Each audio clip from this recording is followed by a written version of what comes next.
Hi, it's Dwyer, gamblersadvisory.com, a free site, bettingangle.us, a free site. It is December 1st, 2023. Let's talk boxing. But first, remember, the opinion you should follow should be your own. Just consider this video to be a second opinion from a complete stranger online. Now, this video might sound controversial to some. Understand the goal here is simply to see things as they are and to get ahead of the casinos. Right now, in boxing, eras pass before we realize that they do. Right? That's just a rule of thumb. Ali, in the 1960s, beats the Ali of the 1970s. Right? When Ali gets forced out of the sport because he wouldn't serve in Vietnam, folks, that's the end of an era. Right? The Ali in the 60s couldn't even imagine rope-a-doping. His legs were so great. When he comes back to the sport, he's still in his 20s. But he's nowhere close to Joe Frazier. He has to clinch a lot. He's a different fighter. Right? The Mike Tyson era similarly ends really prematurely, doesn't it? Right? You're watching Mike, he owns boxing. He's a paradigm shift. They tracked down billionaire Donald Trump, who said, hey, Ali, Tyson, I'm not sure who wins that fight. Right? This is in the 80s. Right? My father and I had debates. My father was an Ali guy. And I was talking about Mike Tyson. And let's just say it was an open question among fight fans whether Tyson, who didn't throw a lot of jabs, was a paradigm shift. Right? It ends quickly. Buster Douglas beats him. Later, you notice fighters are competitive with him. Right? It's an open question to me on whether Mike Tyson would have beaten Riddick Bowe if both were in their primes. Bowe was a special fighter. Right? More recently, let's make the conversation a bit more recent. Understand Vladimir Klitschko is a big favorite over Tyson Fury. We thought at the time Vladimir Klitschko was going to last for a while. Right? Tyson Fury beats him in such a way where you wonder whether Vladimir Klitschko could ever beat Tyson Fury. Understand, too, Klitschko had lost some fights before then. The Ross Purity fight, he's dominating the fight. Then he runs out of gas. Right? He was a young fighter who didn't quite have the stamina. Right? The Corey Sanders fight, he gets caught. Right? He gets finished early. Layman Brewster, that fight. War of attrition, he gets caught. The Tyson Fury fight is really the first fight in which you notice that Vladimir Klitschko did not have the legs to hang with the mover. Right? Understand, boxing was taken by surprise. Now, more recently, and we're still trying to figure out the answer to this question. Right? It looked like the Anthony Joshua era was going to last for a while. We did have some questions. There was always that looming question of whether Joshua could handle Deontay Wilder. But we thought Joshua was going to be around to fight Wilder. Right? Joshua looked like the more polished boxer of the two. Right? Joshua, Olympic gold medalist, like Vladimir Klitschko, right? He was, ruling the roost. Then you have the Andy Ruiz fight, where he was a huge favorite. Then you had more troubling fights, right? The Usyk fight, where suddenly we started asking the question, wow, can Anthony Joshua box against an elite boxer, an elite mover? Right now, folks, Anthony Joshua right now is trying to re-engineer and reconstruct his career. But it's possible that the Joshua era has already ended. Now let's talk about 168 pounds, because it might not be what it seems. Right? We're all excited. David Benavidez is with PBC. He just beat the toughest challenge, and I know it doesn't seem this way in the moment, but he just beat the toughest challenge of his career. Right? Demetrius Andrade, who many of you keep saying is a prospect. I read the comments in the comment section of the earlier videos, right? Who many of you are discounting his belts, right? The feeling is that they're all minor belts and that he never broke through against the current marquee fighter of the moment, right? Fight fans simply have no idea how many guys avoided Boo Boo Andrade. Understand, Andrade, an argument can be made, is one of the best boxers in the sport. Right now, I understand it's a hard argument because you have boxers actually fighting each other. Right? When a Terence Crawford actually gets in the ring with an undefeated Errol Spence and wins that fight, it's hard to think about even putting someone next to Crawford who hasn't fought that unbeaten Errol Spence opponent. Right? I get it. Right? Also, this is a time where guys are collecting titles. Right? Canelo shows up, 4 different champions at 168. Canelo starts knocking them down and in the process jumps to 175 and beats that champion. Right? It's hard to put a Boo Boo Andrade ahead of a guy like that. We get it. Right? But let me just say that stylistically, he's one of the toughest fighters out there. Right? He can fight 12 rounds without allowing a pocket to form. He tried things against Benavidez I haven't seen tried against Benavidez. Right? He's fighting low against Benavidez. He's backing Benavidez up. Right? Let's remember, the Benavidez fight is actually a tale of 2 fights. The first 3 rounds, Boo Boo's very much in it. Very much. That's a competitive fight. The last 3 rounds are a slugger catching up with a mover. So now, we're talking about Benavidez calling out Canelo. Right? Everyone's calling out Canelo. Let's knock down 2 such call-outs right now. Now, I appreciate Jermall Charlo coming off of inactivity, blowing a weigh-in by more than 3 pounds, and then having the audacity to call out Canelo. Right? Okay, great. You know, I understand. Call out the cash cow. Right? Try to make some money. You're both with PBC. That deal can be made. Right? But politically, it can't be. Fight fans need to see Canelo fight someone who's not in the Charlo family.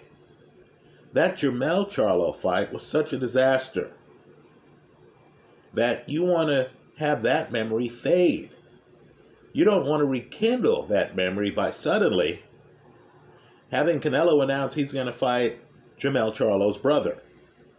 Right? That doesn't work. Also, Canelo, who's already a few years into his 30s, needs to be thinking about, closing out his career on a high note that fans like. Right? You don't do that by fighting a guy who was inactive for a long period of time, then comes back and misses weight by 3 pounds, and is fighting a guy, an opponent who doesn't have a lot of experience at even 160 pounds. And you're forcing him to fight at 163 pounds, and you can't even make that. Right? So understand, in my opinion, even though they're both with PBC, the idea of Canelo fighting Jamal Charlo doesn't really move my needle. Even though Jamal is technically still a champion at 160, where he hasn't fought now for a very long time, right? He showed up for his last fight closer to super middleweight than middleweight, folks. Right? Just to understand that. You know, let's just say Canelo, Jamal Charlo is not at the top of my list. Neither is, even though I think this is a riveting fight. I think this would be a riveting fight that would over-deliver. Canelo against Terence Crawford. Understand, you have the same problem there in the moment that you have with the Hitman fight. Boxing fans don't want to be reminded of Canelo against Jamal Charlo. Not that Canelo did anything wrong. But the problem is, Jamal Charlo didn't look credible at 168 pounds. So now you want me to believe that a guy whose last fight was at 147 pounds is going to look credible. Also, Canelo has fought too many tough fighters over the years to have his career suddenly fall in the pothole of making it look like he's picking on smaller guys. Right? He dominated the 154-pound champion. I'm sorry, now's not the time for him to fight the 147-pound champion. It doesn't work, folks. So let's talk about other Canelo opponents, and I'm going to make a preposterous claim here. The claim I'm going to make is that Benavidez is actually the best risk-reward part of the equation, because the world of 168 pounds has changed materially, and you have extremely dangerous men in the division. Right? Let me just say, let's name two guys. David Morel. Please do not look too hard on Morel's professional record. Right? He's something like 9-0. People are going to say, you got to be kidding. 9 fights, you know, he looks like an easy opponent. What I need for people to understand is this is more of a Lomachenko situation than any other kind of situation. Right? Morel, as an amateur, in 132 fights, had a record of 130 wins and 2 losses. Again, 130 wins and 2 losses. Morel is also a southpaw. He is a master at spacing. He hits hard with both hands. He throws really every punch in the book. He has great legs, so he can be outside. He can be hard to find. Let's remember, it wasn't too long ago that Canelo was wearing a knee brace in fights. He moves much better than Canelo. He doesn't have to be deep in the pocket against Canelo. Right? And of course, Morel is 25 years old.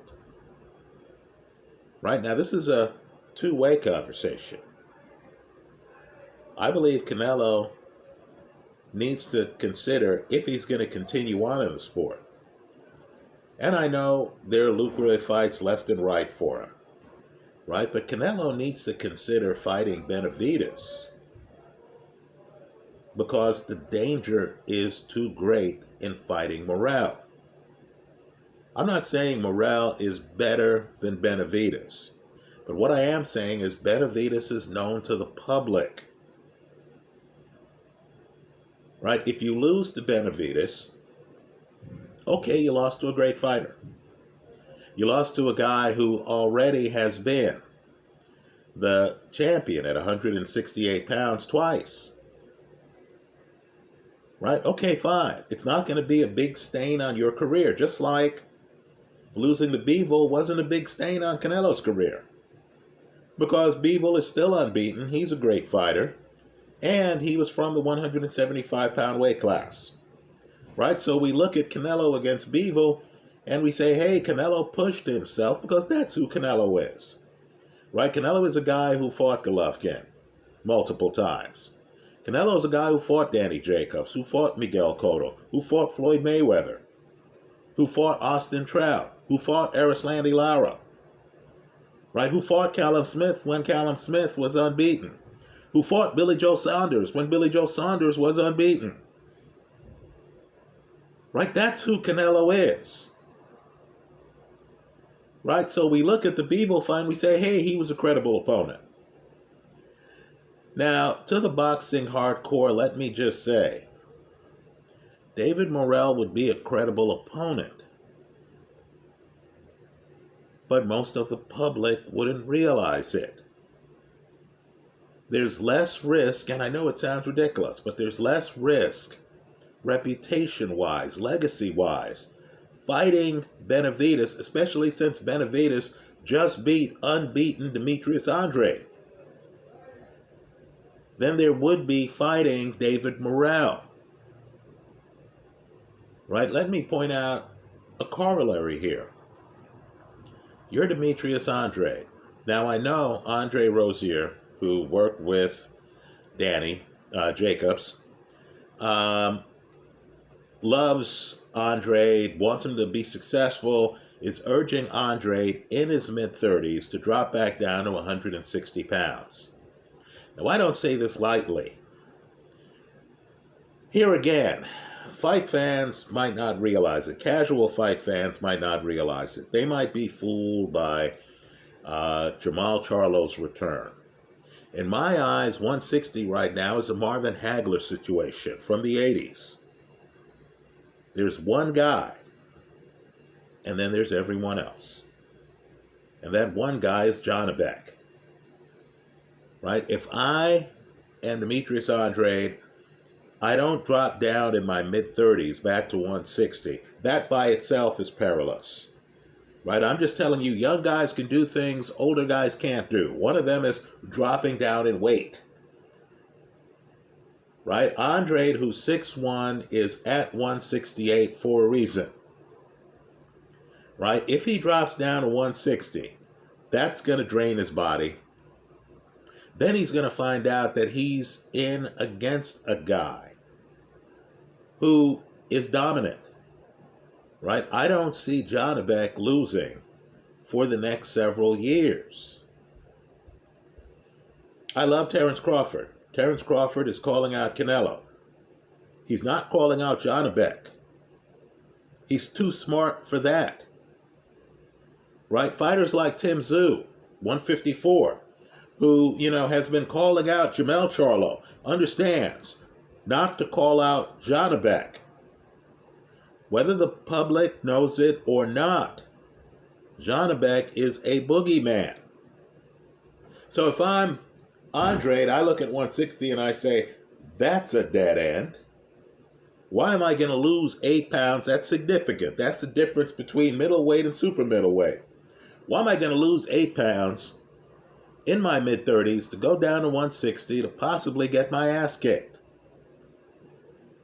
Well, here's the problem that Andrade faces. Sticking around at 168 is too perilous. Right? He just lost to Benavidez. By the way, Benavidez, just my observation, looking at him at the weigh-in, has at most 2 more fights at 168. Right, folks? He was so drained at the weigh-in. Let's stop kidding ourselves. I don't care how many years he's been at 168.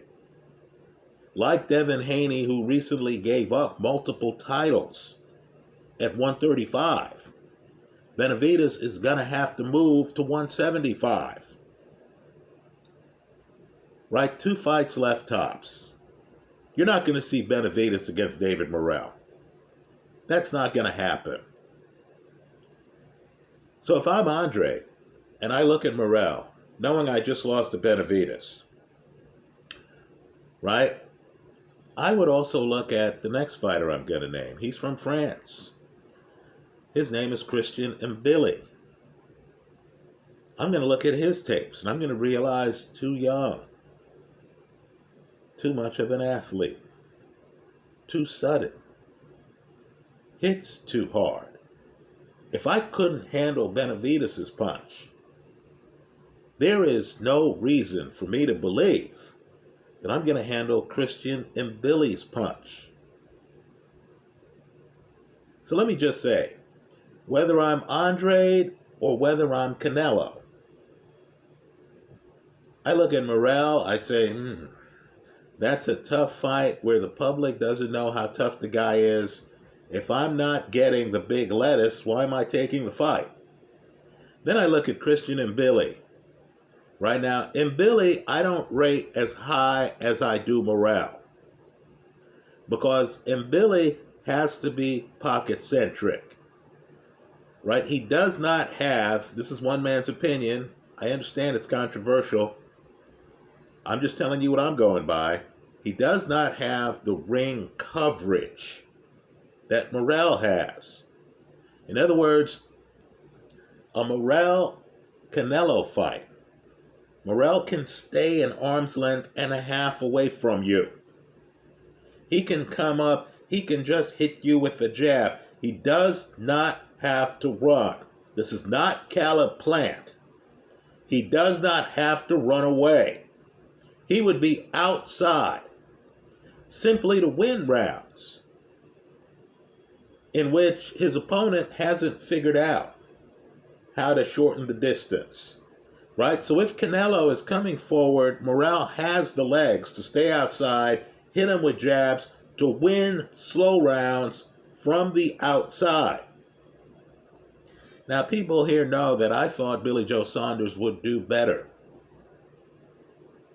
than he did against Canelo. I thought that fight was right on the table for Saunders because Saunders was a mobile southpaw. By the way, he's coming back to boxing. Well, what I want people to understand is here you have in Morel a mobile southpaw who hits hard. He hits harder than Billy Joe Saunders. Right? If I'm Canelo, given that it took me several rounds to figure out Saunders, I avoid Morel. Morel, by the way, already has the WBA 168-pound title. Right? He already has a minor title at 168. Well, in Billy, folks, I'll just put it to you this way. He's a mid-range hooker with power and youth. Right? Just imagine a bigger version, a younger version of Danny Garcia, a more explosive version of Danny Garcia at 168 pounds. Right now, while he's older than Morel, he's 28. Morel's only 25. Style-wise, I believe he'd be a load for both Benavidez and Canelo. So understand, if I'm Andrade, I give Rosier a hug. And then I announce that I'm going to 175 pounds. I'm not saying Bevil's an easy fight. I'd avoid Bivol if I'm Andrade.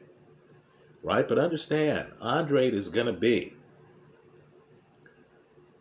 too athletic and too mobile for Callum Smith,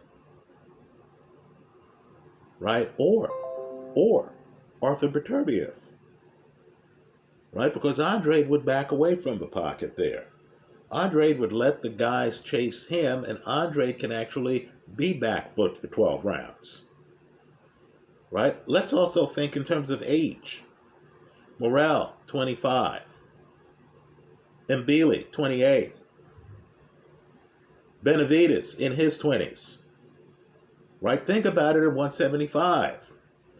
Callum Smith in his 30s now. Right? Arthur Beterbiev, well into his 30s.